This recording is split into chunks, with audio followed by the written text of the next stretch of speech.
Welcome to the MSDW Podcast. I'm Jason Gumpert, editor at msdynamicsworld.com. I'm joined today by Steve Mordue, CEO and founder of Forceworks and the Rapid Starts here I'm offering.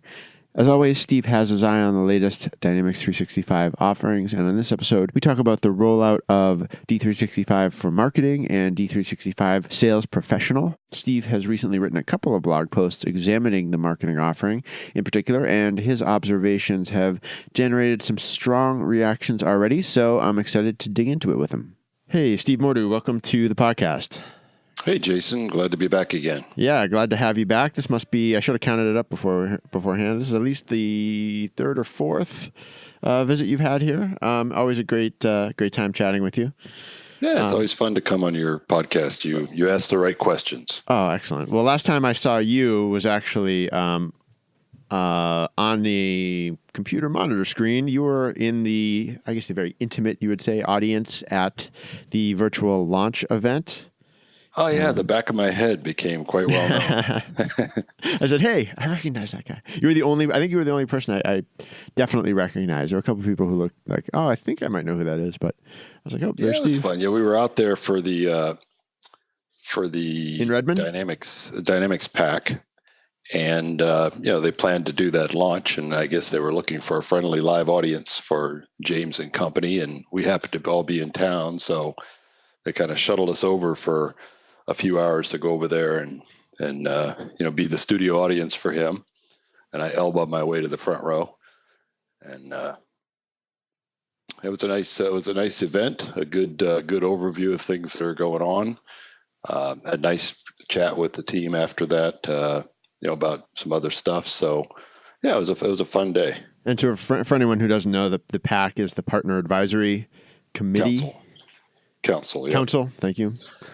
And that's a sort of behind the scenes sort of private meetings, kind of a group talking about issues with Microsoft. There's quite a few different partner advisory councils that Microsoft has for lots of their different products, and they're looking for it's another feedback forum for Microsoft from their partners that are highly active, similar to the MVPs. It's a feedback forum. So, when people are out there saying Microsoft doesn't listen, they do listen. They just can't listen to everybody at once. So they kind of whittle down the groups to, some shared opinions but that's what that's all about. Yeah. We meet twice a year. Similar to PAC, we meet that twice a year. I mean, the MVPs a little more ongoing. Monthly calls and... Yeah, lots of groups. Calls, lots of ongoing. I mean, I've got Slack channel open all day long talking to MVPs about different things. Really, the MVPs use Slack? The MVPs do. It's just kind of a something that they do on their own as a way that we could kind of communicate with our peers. I got it. Okay.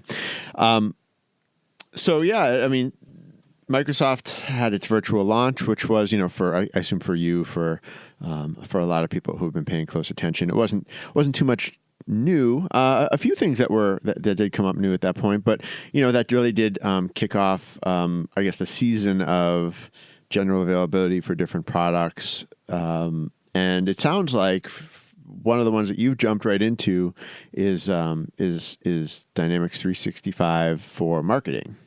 And was hoping to get a little bit more information from you today on your views. You've shared some of your views already, sort of in written form, and gotten some good attention, I would say. And you've also been talking to customers and prospects about it. Yeah, we have. We were kind of engaged early on with that team as they were starting that product, because originally, if you'll recall, it was going to be an SMB product.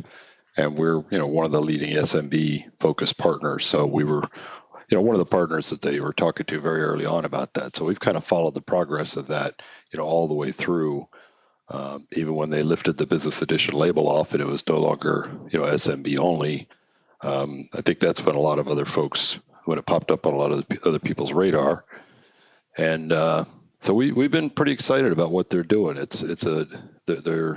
really leveraging what Microsoft can do, around Azure and around some of the other components that Microsoft has to bring to bear to a marketing solution. So it's going to be unique. I think it's going to be very powerful, and I think they're going to do quite well with it.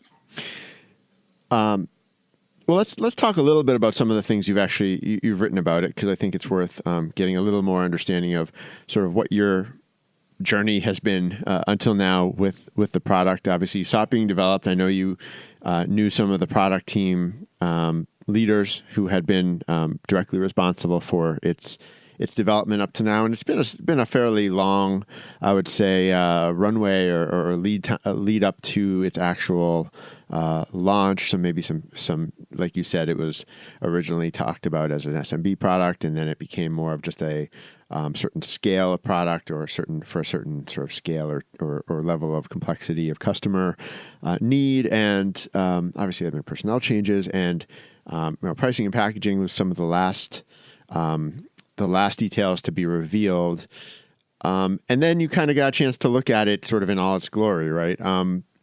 You've noted a few things and that you've seen have been, I don't want to call them hurdles, but things that you'd like to see continuing to change with the product as it goes forward. The first, and I'd like to maybe dive into those, as well as maybe some of the positives too, because I know you're very big on the technology.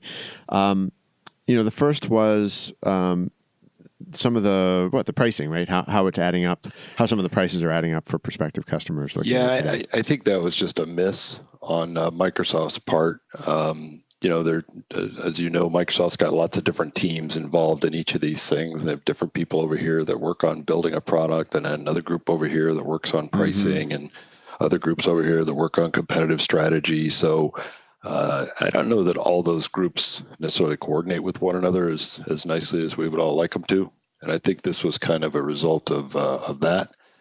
And the licensing model that they launched with, just really for very narrow circumstances makes sense, but for too broad an audience, it doesn't work. And they're aware of that. I mean, I made them aware of that. Other partners have weighed in and made them aware of that. And I know they're going to fix it. They expect this product to do very well. I expect this product to do very well. And frankly, that's a fairly easy fix for them to go in and do. And I expect them to do something about that fairly quickly, because they're not going to want to kill opportunities just because of really a mistake. I think you'd have to call it a mistake. Yeah, they've changed. That maybe they've changed their plans a couple of times. I could certainly see that being something that didn't stay in sync with the sort of the vision for the product as that evolved, perhaps. Yeah, and you mentioned how it took a while to build this product, and part of the reason I think it took so long to really get this product out. I mean, they were really building this product with using the cutting edge parts of Dynamics, sure. Many of which weren't even going to be available really until version 9. The whole custom control framework was heavily utilized in there, which is all brand new capability. The new UI was utilized in there, so there were lots of components. I mean, they built a new email editor in there. There were lots of components that are going to actually find themselves across the platform in other areas that marketing was kind of the test case for. Kind of similar to Talent, how Talent was a test case for building on CDS. And marketing has really been kind of a test case for building a ground-up solution, which is new for Microsoft. It's normally been the purview of ISVs building solutions. And now Microsoft is building the same solution framework that we are. And this was really their first ground-up effort to build a Dynamics solution for their platform.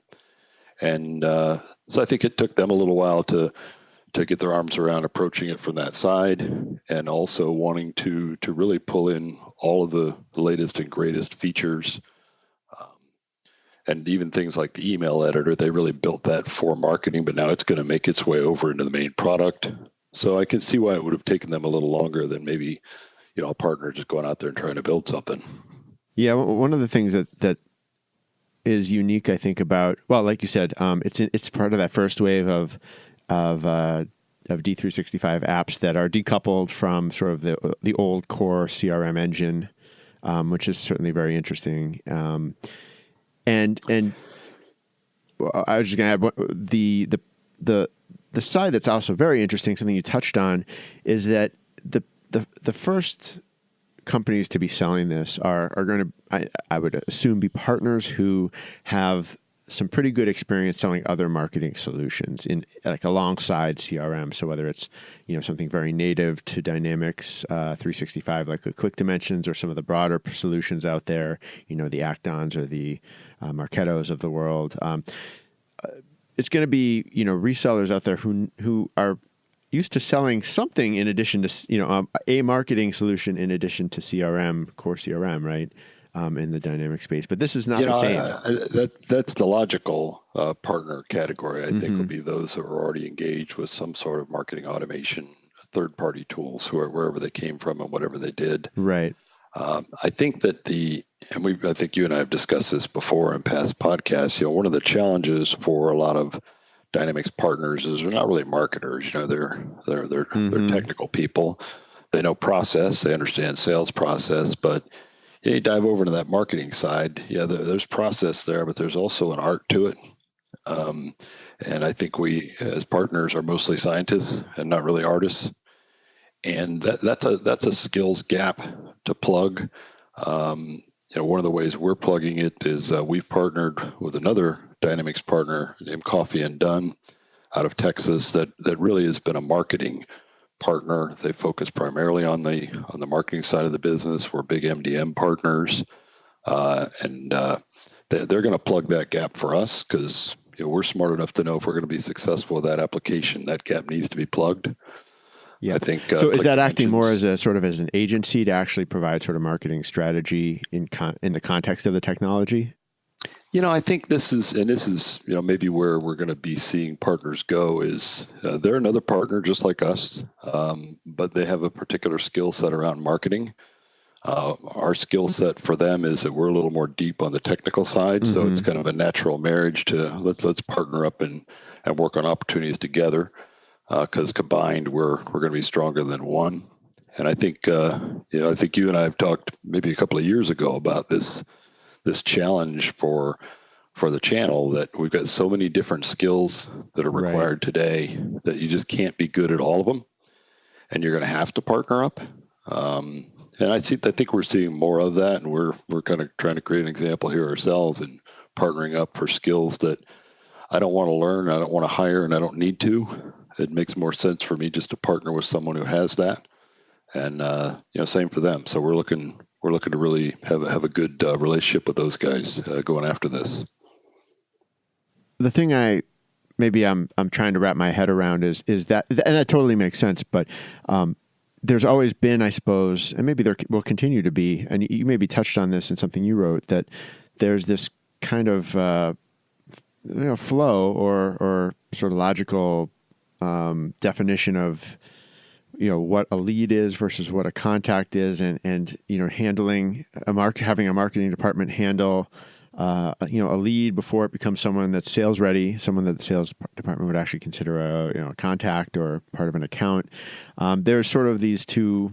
There's sort of two parts that sort of merge somewhere in the middle, depending on the company's own processes. And a marketing app and a sales app sort of have to, and I guess marketing expertise and sales expertise have to sort of at some point touch each other, do some kind of handoff, a release of a lead into a contact of some sort, and then carry on their way. When they're two different, when it's a third-party marketing solution and or two separate disparate systems, maybe there's a very clear sort of division there that one can do work up to a certain point and the other can work up to another point. But maybe part of this with the Dynamics 365 two apps, they're supposed to be perfectly harmonized.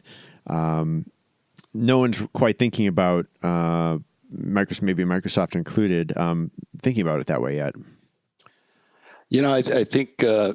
Yeah, and I think you're alluding to the fact that the Dynamics marketing is really designed to work off of contacts and it doesn't really work off of leads specifically. And when you say contacts, you're talking about the same contact entity that is sort of core to Dynamics 365 for sales. Okay.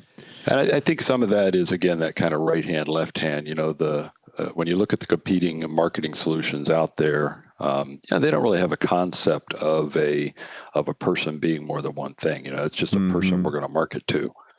Maybe they have a stage of the process where we're going to market to this person now as a brand new customer, and now later we're going to market to them as a more evolved customer, and maybe later we'll market to them as a existing customer. Right. But they're kind of all called the same thing in these other solutions, and I think that I think Microsoft just forgot about the fact that, hey, in our core sales solution, we actually, that customer has a journey where they start as one thing and become something else. And I think that if they come up with another, I've proposed some solutions about how to license this that I think would be good. But frankly, I don't care how they solve it, as long as they solve it. But I'm thinking as part of solving that licensing problem, that would also solve this issue of only being able to market to contacts. Yeah. If you've built a licensing model that is tied to contacts, then that's what you'd want the product to work on. And if it somehow engaged with leads, well, suddenly that doesn't fit the licensing model. But if they change the licensing model somehow to get off that one particular pedestal, I think it could open it up for any of these things. And then this more ordinary process that we're used to and have talked to customers about for years, suddenly comes back in play. With marketing, because you don't market just to leads either.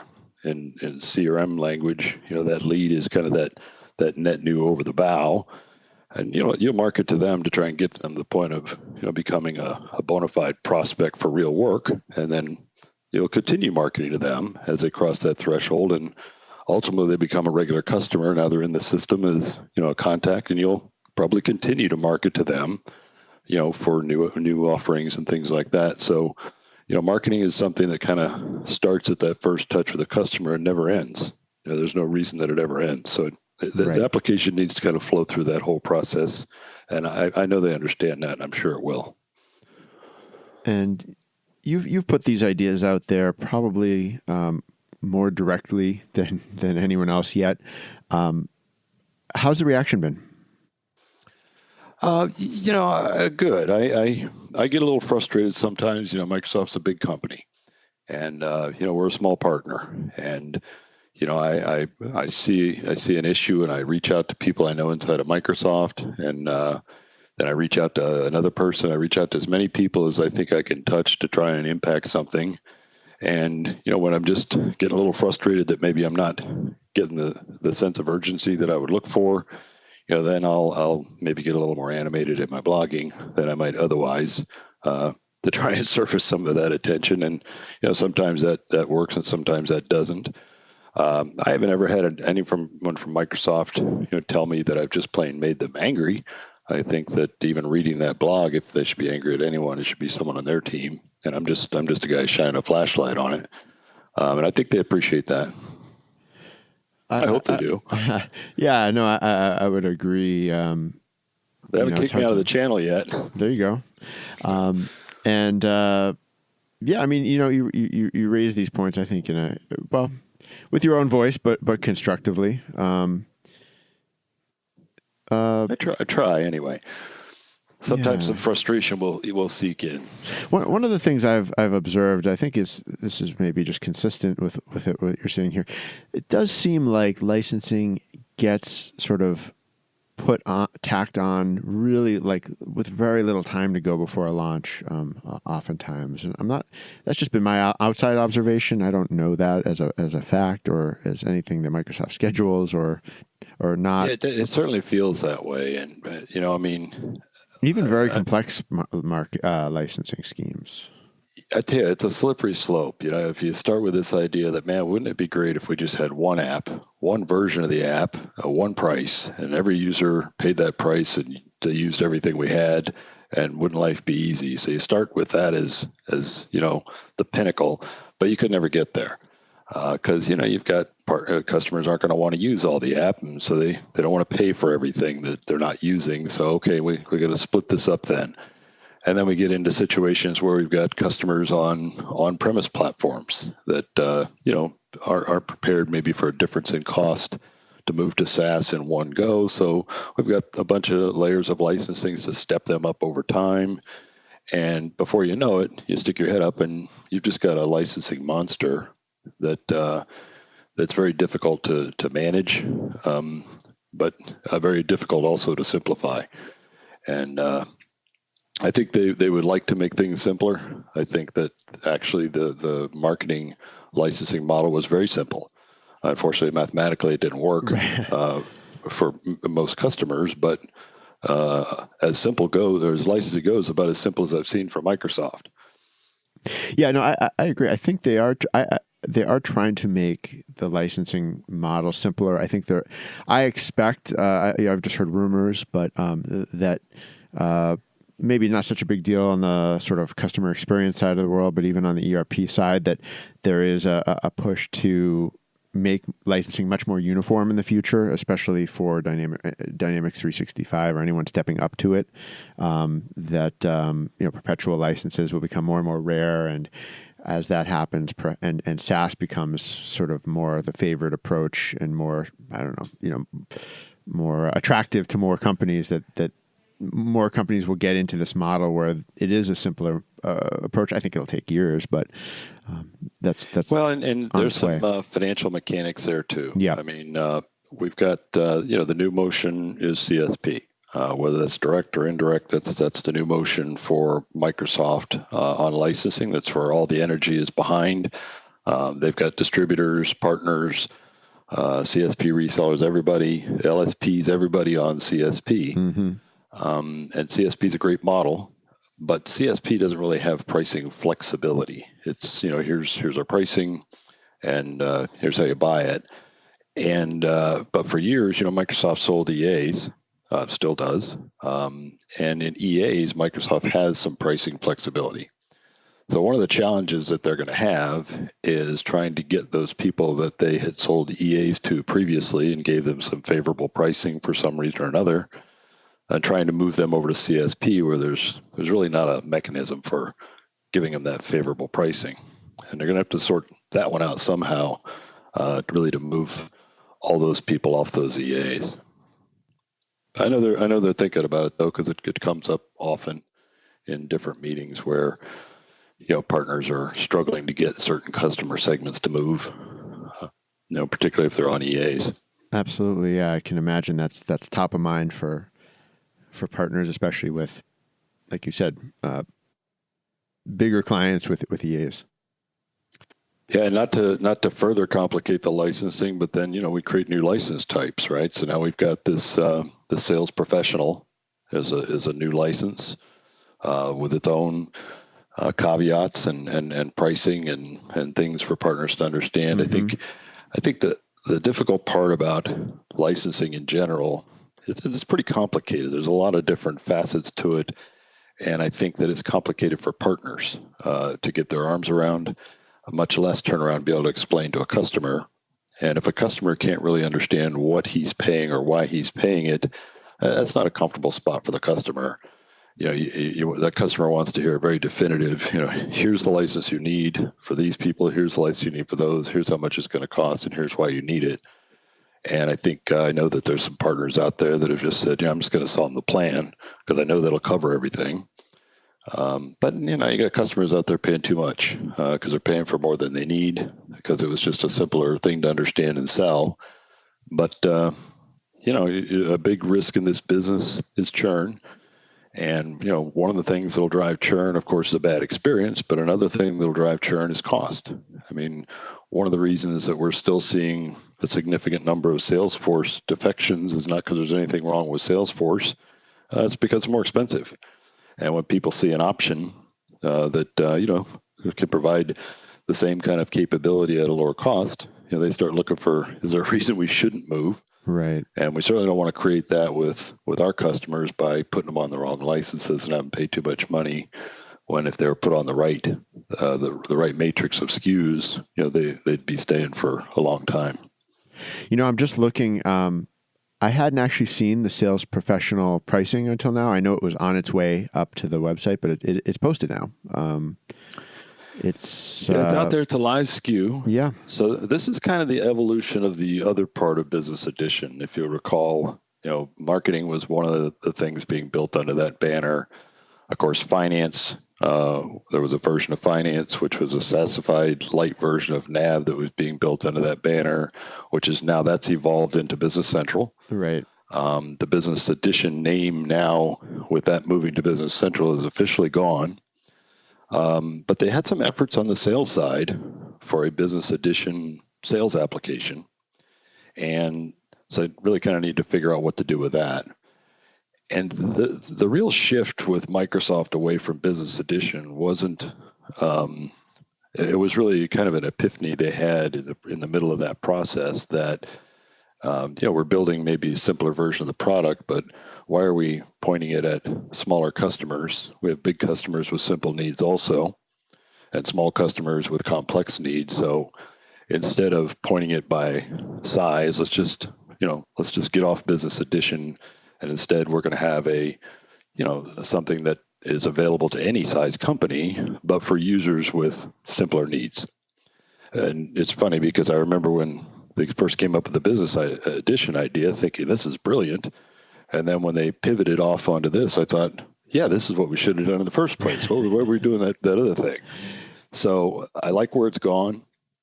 And that's what this Sales Professional is about. Right. It's a lower cost license than the Enterprise. And in exchange for that lower cost, they've put some restrictions on it. But one of the restrictions they don't have is a maximum number of users, which was the throttle for Business Edition. Right. To keep it, as an SMB-focused product, it can only have so many users. And instead, there's no limit on the number of users. Yeah, that was one of the chief complaints. I mean, people were chafing at limitations right off the bat before that they even run into it, I suppose. Just the idea of it. Yeah, and with the marketing product in particular, there was a lot of noise early on about, why are we building a marketing product that we can only sell to small customers? Right. And, as that marketing product evolved, and again, kind of became a showcase for other capabilities in the platform, it quickly became kind of obvious that it was a pretty robust thing to limit just to SMB customers. Is the Sales Professional offering, have you had much chance to look at it? Is it important for you, for Forceworks? It is, and obviously we've been engaged with that for quite some time, so we know it very well. We know where the limitations are. We had some influence on what some of those limitations are, not as much as we might have liked. And I think there's a little bit of grumbling in the channel out there of partners that would like to have, we'd like to have the full product and just pay less, but that's not how anything works. This is a lower price product. It's at $65 versus $95. So it's a pretty significant difference in cost. And with that, you can expect there's going to be some limitations. How those are actually going to land in real life, when I look across a lot of our customers, for the most part, we're not seeing a problem with those limitations. If you've got some more complex customers or some enterprise customers, some more complex needs, this probably is not going to fit for them, but it wasn't really designed for that. It was designed for simpler needs. And most of our customers are that SMB segment whose needs are simpler. And one question I've heard, I don't know the answer, is the idea of sort of stepping up and stepping down between professional and enterprise. That is not part of the approach right now, right? It is. Early on, there was one of the challenges that when you put limitations like they put on this Sales Pro license for that user, and some of those limitations had to do with the platform. You can't have any more than 15 custom entities, for example. And then you think about, okay, well, if I have an enterprise customer on that same platform that has no limits on the number of custom entities, how's that going to work? What does the other guy see? And so there was a point in time where they thought, well, these are going to be different instances. So you'll have a Sales Professional instance that'll have these limitations. You could have a Sales Enterprise instance that doesn't. And that might work for a large company that has maybe divisions of the company, and mothership uses the big one, and branch offices maybe use a smaller one. But it definitely was proving to be kind of complicated. And I think this is one of the rare cases where I think Microsoft stood back and said, "Are we overcomplicating things?" And agreed, yes. So now it's the same instance. The Sales Professional is a different app than the Sales Pro app, but they'll both run on the same instance. They're both running on the same CDS. Mm-hmm. The tricky part, and this will require a little bit of honor system on users and partners, is the by license with the sales application, the Sales Pro application, you're not supposed to access more than 15 custom entities. Well, you create custom entities and you expose them to an app. For the most part, that's pretty much in the control of of the partner or the company administrator, customizer, whoever's doing that. And Microsoft, I think, is going to see how that goes. And they've got lots of products, always have volume license, all sorts of things where there's an honor system in place that you're going to treat this right and do fairly. Mm-hmm.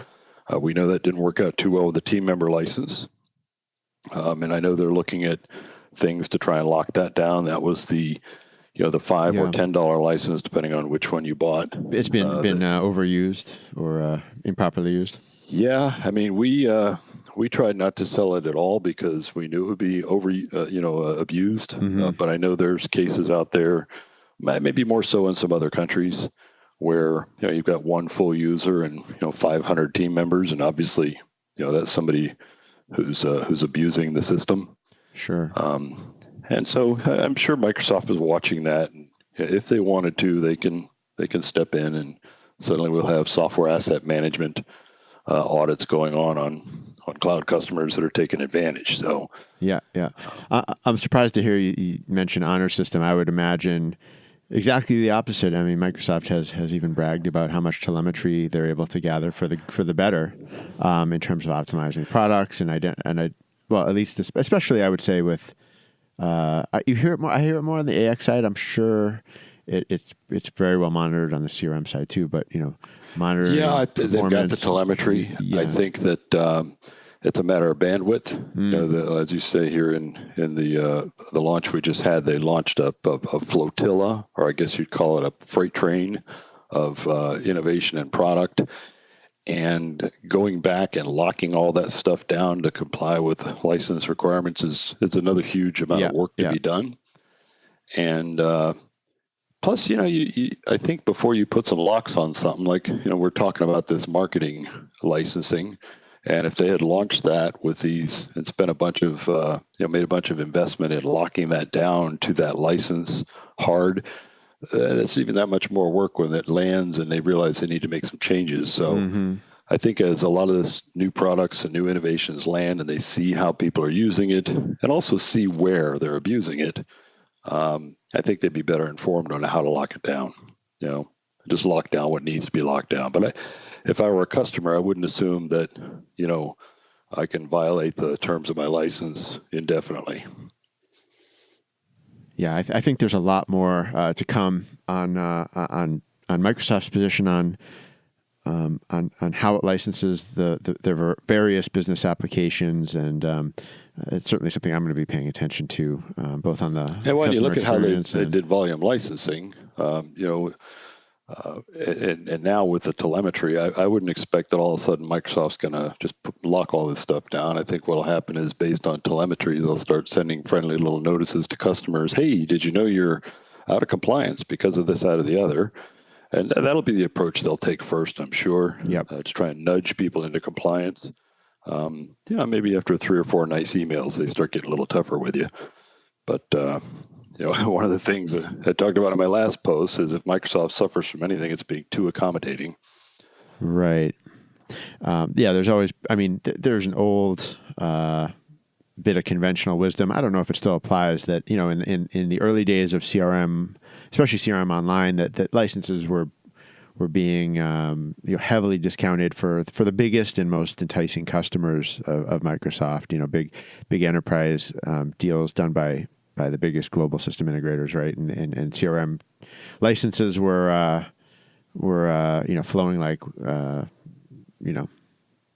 something that didn't cost very much. I don't know if that changes in this day and age. When you're in those really big deals, Microsoft is in a different kind of competition. Mm-hmm. They're in competition with Salesforce, Oracle. They're in competition with these other big players who are also willing to drop their pants to get the deal. So they can't just cross their arms and say, nope, we're not playing, because they wouldn't get any of those deals. Start moving a little bit more down market, where it's more of the broad customer base, and you don't see as much competition at a pricing level as you do for those big ones. So I would expect that'll continue for the biggest of the big customers. I don't expect Microsoft is going to be in a position to be able to say to those customers, sorry, the price is a price, when they've got Salesforce mm-hmm. standing out there saying we'll give you 90% off. Right. You can only walk away from some of those deals. At some point, you have to get in and play. All right. Well, so plenty still to do. I mean, clearly you are very active right now. I think a lot of partners are in sort of absorbing the latest updates, being prepared to talk to their clients and their prospects about the latest and greatest stuff. I think a lot of that's what I'm picking up on a lot when I hear from partners, over the last few weeks. What are you going to be? I know you've always got a lot of ideas, a lot of projects underway within your company with your clients. What are you going to be most attentive to in the rest of the spring? We've got that rapid start motion that mm-hmm. we developed around the sales application designed for that SMB customer, which has been very successful. And we're looking to try and take that conceptual idea, it may be different form, but take that same idea and try and apply it to the marketing application. And we're also potentially looking at a similar idea around ERP. That would present some different challenges, but we think we might have found an interesting angle on that. And hopefully, really kind of spread that rapid start idea and mindset across the whole stack. We're investing significant energy in Power Apps and custom control framework. CDS, I think, is really going to change everything we're doing and everything we've done. As soon as partners stop asking the same questions about it over and over again. Once we get to that understanding, I think that when CDS started with CDS1, it was this external system that everything was going to talk to. And again, at some point, somebody at Microsoft said, "Hey, why are we doing this? When we've got this great database sitting over here underneath CRM, this XRM database that is already extensible, why don't we just use that?" Mm-hmm. And when they made that decision and moved that database to become essentially CDS2, that changed a lot of things for everybody, really, but Dynamics CRM partners. For us, it's kind of business as usual. We've got more toys to play with, but we don't have to go out and relearn everything. And I think even some of the Dynamics partners that I listen to are overthinking it. They're thinking this whole CDS is, oh my goodness, it's completely different. And thankfully for you, it didn't change much of anything. So stop fretting, and just don't worry about it. So, and the other platforms, CDS wasn't out there really in play yet, so it is something new for them. We know AX, or Finance and Operations, is connected to CDS and getting more connected to CDS. We know Business Central will be working towards getting more connected to CDS. So ultimately, it kind of changes the game for the CRM, the former CRM partners, because everybody ended up coming to our living room, which is good for us. Yeah, when I finally understood what that plan was, I was surprised at how nicely it just landed right in the CRM community's lap. Interesting. It's another one of those things that you look at when they first come up with this CDS idea. You think that's a great idea, and then when they suddenly decide we're going to move it to XRM, you go, yeah, that was an even better idea. Why didn't we do that in the first place? So I can't fault Microsoft because I look at some of these things and agree that's an awesome approach until somebody comes up with a better idea. Then I'm like, yep, that's a much better approach. We should have done that. I had just, I mean, not being a CRM architect myself, I had sort of reached the conclusion at some point a ways back that Microsoft just didn't feel that the CRM platform had what it wanted as an application engine, that it was happy to let it do its thing with Dynamics CRM and Dynamics 365 to customize XRM, but that maybe they had already, written it off for anything beyond that. But I guess that was not the case. Yeah, XRM has always been a pretty powerful platform. Right. And unlike the platforms under the ERPs, which they're really trying to lock those down. When you look at Business Central, going from an on-premise product of Nav where you could pretty much go in and do anything you wanted to it, and to move that to the cloud in a supportable way, they kind of shifted over to, okay, the platform's kind of locked now, and you engage with our extension framework to modify it. And the same thing on the AX side, they're getting to that same kind of a process of sealing that application where, okay, this application is locked now, and you engage with it through, Power Apps and other tools. But Dynamics has always been kind of wide open, even once it moved into the cloud. So I think it was an unlocked platform that was powerful for them to build this on. And we'll see. I wouldn't be surprised if at some point, we see Dynamics get more and more locked down, because a lot of Microsoft support cost is because of doorways that are left open for people to go in and mess things up. And some of those doors maybe don't need to be open.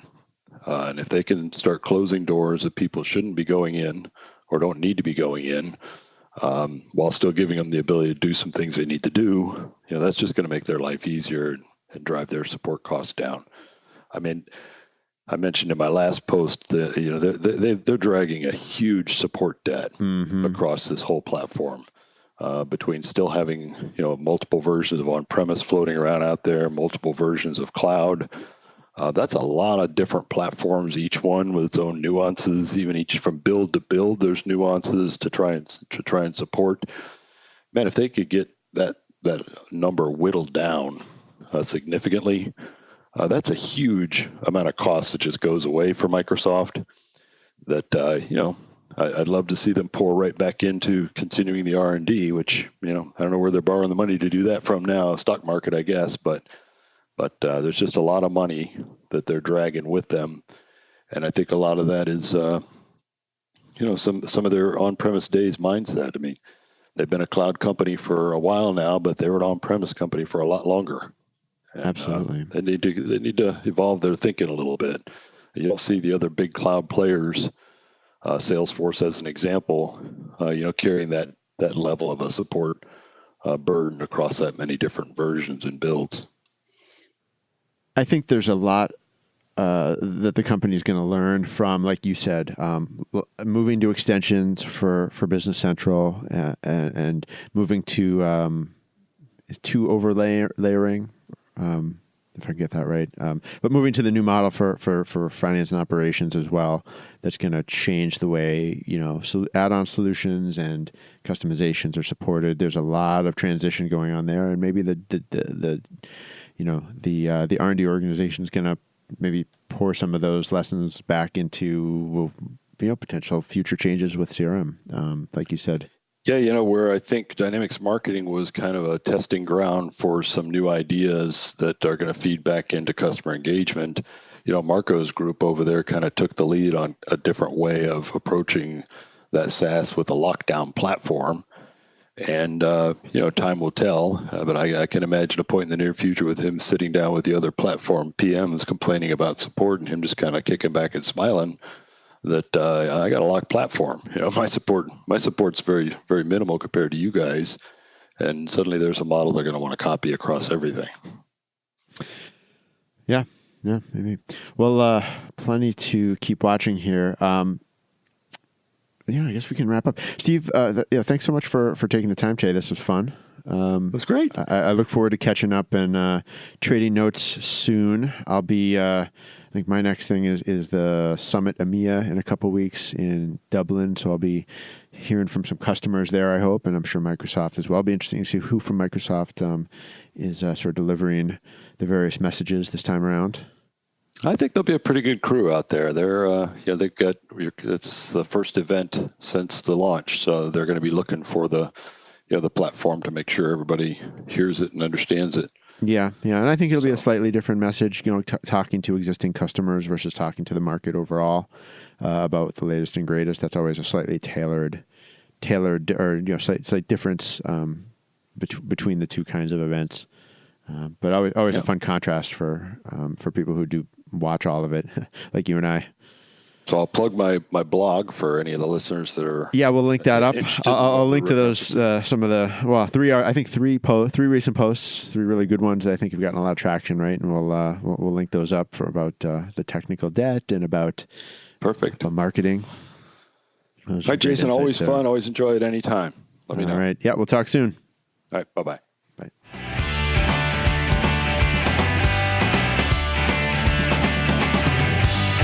This has been another episode of the MSDW Podcast. My thanks to Steve Mordue for joining us once again this week. If you have any questions or comments, you can contact me by email, jgumpert@msdynamicsworld.com. Until next time, this is MS Dynamics World signing off.